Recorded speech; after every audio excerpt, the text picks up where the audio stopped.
Hello అండి, అందరికీ నమస్కారం. ఎలా ఉన్నారు? అందరూ బాగున్నారా? హలో అండి, అందరికీ నమస్కారం. అందరూ ఎలా ఉన్నారు? బాగున్నారా? మేము కూడా చాలా బాగున్నామండి.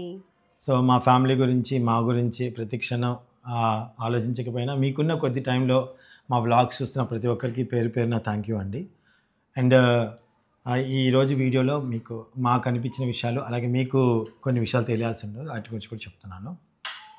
ప్రజెంట్ తెలియాల్సిన ఒక విషయం ఏంటంటే, మేము బాబు దాని గురించి మళ్ళీ ప్రెగ్నెన్సీ గురించి మీకు చెప్పున్నాం కదండి. మళ్ళీ దాని గురించి అయితే ఫస్ట్ అయితే డాక్టర్ దగ్గరికి వెళ్ళి మేము స్కానింగ్ అవి తీయించుకొని అంతా బాగుంది అనుకున్న తర్వాత దాన్ని ప్రాసెస్లోకి వెళ్ళాల్సి ఉంటుందన్నమాట. సో అది కూడా మీకు డాక్టర్ దగ్గరికి వెళ్ళి వచ్చిన తర్వాత రిపోర్ట్స్ అయితే పెడతామండి. కొంతమంది ఎందుకు ఈ వయసులో అని కొంతమంది అంటున్నారు, కొంతమంది ఏమో ఏం కాదండి వెళ్ళొచ్చు అని అంటున్నారు, రకరకాలుగా అంటున్నారు. బట్ ఫైనల్గా నేను సునీత డెసిషన్ అయితే తన డెసిషన్కి వదిలేసాము.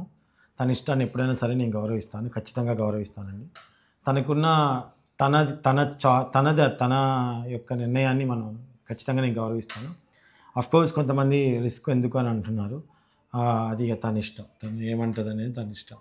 కొంతమంది రిస్క్ ఎందుకు అంటున్నారు, వద్దు ఫస్ట్ హాస్పిటల్లోకి వెళ్ళి మొత్తం హెల్దీగా ఉంది అని నాకు డాక్టర్ చెప్తే ఓకే అండి, ప్రాసెస్ స్టార్ట్ చేస్తాం.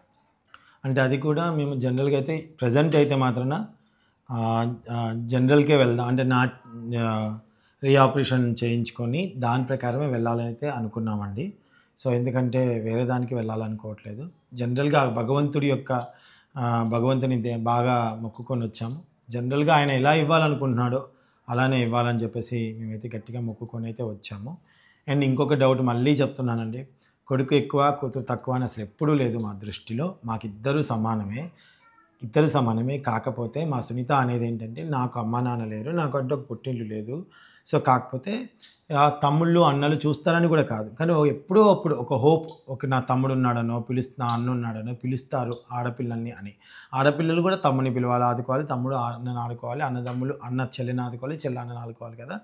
ఈ ప్రాసెస్లో భాగంగా సునీత అనమాట ఈ నిర్ణయం తీసుకుంది. ఎందుకో తనకు అనిపించింది. దాని తర్వాత తను నాలాంటి క్వాలిటీస్ ఉన్న వాళ్ళు ఒకరు కావాలి, మీతోనే అవ్వకూడదు, మా అన్నకి ఇద్దరు ఆడపిల్లలే, నాకు ఇద్దరు ఆడపిల్లలే, అలా వద్దు అని తన మైండ్లో పడింది. ఇప్పుడు ఎందుకు పడింది మరి ఎన్ని రోజులు లేనిది అంటే, మా ఆర్థిక ఇబ్బందులండి. అప్పుడు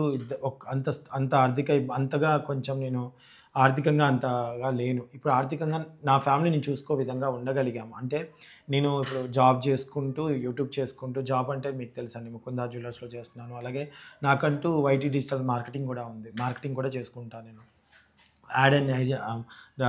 వైడీ యాడ్ అండ్ డిజిటల్ మార్కెటింగ్ కూడా నాది ఉందన్నమాట. సపరేట్గా అది కూడా చేసుకుంటూ ఉన్నాను. కాబట్టి ప్రస్తుతానికి మా పిల్లల చదువులకి వాటికి మాకు ఎటువంటి ఇబ్బంది లేకుండా ప్రస్తుతానికైతే ఉండగలిగాము. అట్ ద సేమ్ టైం నేను ఫస్ట్ నుంచి పిల్లల విషయంలో చాలా సెక్యూర్గా ఉంటానండి. యోధా చిన్నప్పటి నుంచి వచ్చిన ఒక్కొక్క రూపాయిని కూడా నేను వేస్ట్ చేయకుండా వాటిని కూడా నేను చక్కగా ఒక ఇన్వెస్ట్ చేసుకోవడము.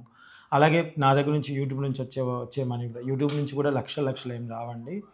ఫస్ట్లో వచ్చాయండి, ఫస్ట్లో స్టార్టింగ్లో వస్తాయి, తర్వాత వ్యూస్ తగ్గిన కొద్దీ కొద్దిగా తగ్గుతూ ఉంటాయి.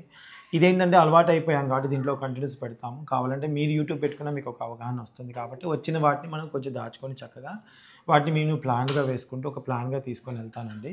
సో పిల్లలకి, ఇద్దరు ఆడపిల్లలకి కానీ, రేపు పుట్టబోయే ఒకవేళ బాబు కానీ పాప కానీ ఎవరు పుట్టినా చక్కగా మా పిల్ల కాబట్టి చక్కగా చూసుకుంటాం, అందులో డౌటే లేదండి. అండ్ ఇంకోటి నేను కోరుకునేది ఒక్కటే, మా సునీత హెల్త్ విషయంలో చాలా, ఇప్పుడు మా సునీత ఏమంటుందంటే, తన ఏజ్లో ఉన్న వాళ్ళు కూడా ఇప్పుడు పెళ్లి చేసుకొని కన్నారు. ఇప్పుడు మ్యారేజ్ అయ్యి రీసెంట్గా కూడా నా ఫ్రెండ్స్కి మ్యారేజ్ అయ్యి, అంటే తెలిసిన వాళ్ళకి మ్యారేజ్ అయింది కాబట్టి డాక్టర్ సలహా మేరకే మేము ఈ నిర్ణయం తీసుకోవడం జరిగిందన్నమాట. ఫస్ట్ అడిగాం, ఈ ఏజ్లో తీసుకోవచ్చా అంటే తీసుకోవచ్చు, పర్వాలేదు, కాకపోతే ఈ గర్భసంచి ఇదంతా కూడా క్లీన్గా ఉందా, ఎలా ఉందనేది ఒకసారి మీద స్కాన్లు అవన్నీ చేసిన తర్వాత మీరు ప్రాసెస్ స్టార్ట్ చేయండి అన్నారు. సో నేనైతే ప్రతిదీ అంటే మాలాగా ఆలోచించే వాళ్ళు కానీ, లేకపోతే మా అంత వయసులో, అంటే ఇప్పుడు నేను 88 బార్న్ అండి, తిని 87, మాలాగా 89. సో ఎవరైనా మాలాగా మా ఇంత ఏజ్లో పిల్లలు కావాలనుకున్నా, లేకపోతే మళ్ళీ ఒకవేళ అన్ఫార్చునేట్లీ ఏదైనా మళ్ళీ పిల్లలు కానీ అనుకున్న వాళ్ళకి కూడా ఒక వీడియో పెట్టినట్టు అవుతుంది కూడా అనుకుని నా మనసులో అనుకున్నాను. అలాగే మీ అందరికీ కూడా, దీంట్లో ఉన్న వాళ్ళందరూ కూడా సునీతని చాలా ప్రేమగా ఆదరిస్తారు, నన్ను ఆదరిస్తారు. కాబట్టి నాకు అమ్మా నాన్న లేరు కాబట్టి నేనైతే చాలా వరకు మంచి చెడు అన్నీ మీతో షేర్ చేసుకుంటాను కాబట్టే మా అన్నయ్య సలహా తీసుకున్నాను, మా అక్క సలహా తీసుకున్నాను. అట్ ద సేమ్ టైం మీకు కూడా నేను చెప్తున్నాను. ఆ భగవంతుడిని నేను వెళ్ళి చాలా మొక్కైతే మొక్కాను. సునీత ఆరోగ్యంగా ఉండాలి, సునీత యొక్క ఆలోచన కరెక్ట్ అయితే స్వామి అటువైపే తీసుకెళ్ళు, ఎటువైపు తీసుకెళ్తావో అంతా నీ దయ అని చెప్పేసి అనుకున్నాను. ఆ పరమేశ్వరుని, నారాయణ స్వామిని, దుర్గమ్మ తల్లిని మొక్కేసి వచ్చానండి. తను ఏ స్టెప్ తీసుకున్నా ఆ స్టెప్కి అయితే పూర్తి నిర్ణయం తంది మాదేనండి. ఇందులో ఎవరిది ఎలాంటి ఫోర్స్ అయితే లేదు. అయితే మేము వెళ్ళి ఆ డెసిషన్ తీసుకొని ఇప్పుడు మళ్ళీ వెళ్ళి మొత్తం క్లియర్గా స్కానింగ్లు అవన్నీ చేసుకొని ప్రతి వీడియో మీకు అప్లోడ్ చేస్తూ ఉంటాను. ఇది నేను ఈ కొంతమంది చాలా మీకు ఈ ఏజ్లో అవసరమా, ఈ ఏజ్లో అవసరమా అంటున్నారు. బట్ ఏ ఏజ్ అయినా సరే సంకల్పం గట్టిగా ఉండాలండి. అంటే ఇదనే కాదు, ఏదైనా మనం చేయాలనుకుంటే సంకల్పం గట్టిగా ఉంటే ఏదైనా జరుగుతుందని నేను గట్టిగా నమ్ముతాను. అంటే చాలామంది లైఫ్లో సెటిల్ అయిన తర్వాత మ్యారేజ్ చేసుకున్న వాళ్ళు కూడా ఉన్నారు రీసెంట్గా. వాళ్ళు నాకన్నా ఇంకా పెద్దవాళ్ళే. మరి వాళ్ళకి పిల్లలు పుడుతున్నారు అని అంటే మనం సేమ్ ఏజ్ కాబట్టి నాకు కూడా ఒక హోప్ వచ్చింది అనమాట. నేను ఎందుకు కనకూడదు అంటే నాకు ఆల్రెడీ నార్మల్ డెలివరీ, నేను అంతా హెల్దీగా బాగున్నాను. మళ్ళీ గర్భసంచి ఎలా ఉంది ఏంటని ఒకసారి చూపించుకొని స్కాన్ చేయించుకుంటే దాన్ని బట్టి నేను ఓకే అంట. అది ఇప్పుడైతే హాస్పిటల్కి మళ్ళీ వీలైతే ఇక్కడ మాకు తెలిసిన బోడెపూడి శైలజ గారు మేడం వాళ్ళు ఉన్నారు. నాకు 20 years నుంచి తెలుసు. వీలైతే ఇప్పుడు అటు వెళ్ళేసి వస్తాము, లేదా హైదరాబాద్లోనే చూపించుకుంటాము. ఖచ్చితంగా మీకైతే నేను ప్రతిదీ చెప్తానండి. ఎందుకంటే నాలెడ్జ్ కోసం, అంటే ఎవరికి ఎలా ఉంది, ఎలా ప్రాసెస్ చేశారు అనేది ఒక జనరల్గా ఒక ప్రాసెస్ అనేది ఉంటుంది కదా, ఆ ప్రాసెస్ ఎలా జరిగింది అనేది కూడా మీకు క్లియర్గా ఇన్ఫర్మేషన్ ఇస్తాను. అండ్ ఇంకోటి, ముకుంద మగువ అని కాంటెస్ట్ పెడుతున్నామండి మా ముకుంద జ్యువెలర్స్ తరపు నుంచి. దాంట్లో మీరు పార్టిసిపేట్ చేయాల్సింది ఎవ్రీ మంత్ ముకుంద మగువ అని కాంటెస్ట్ పెడతామండి.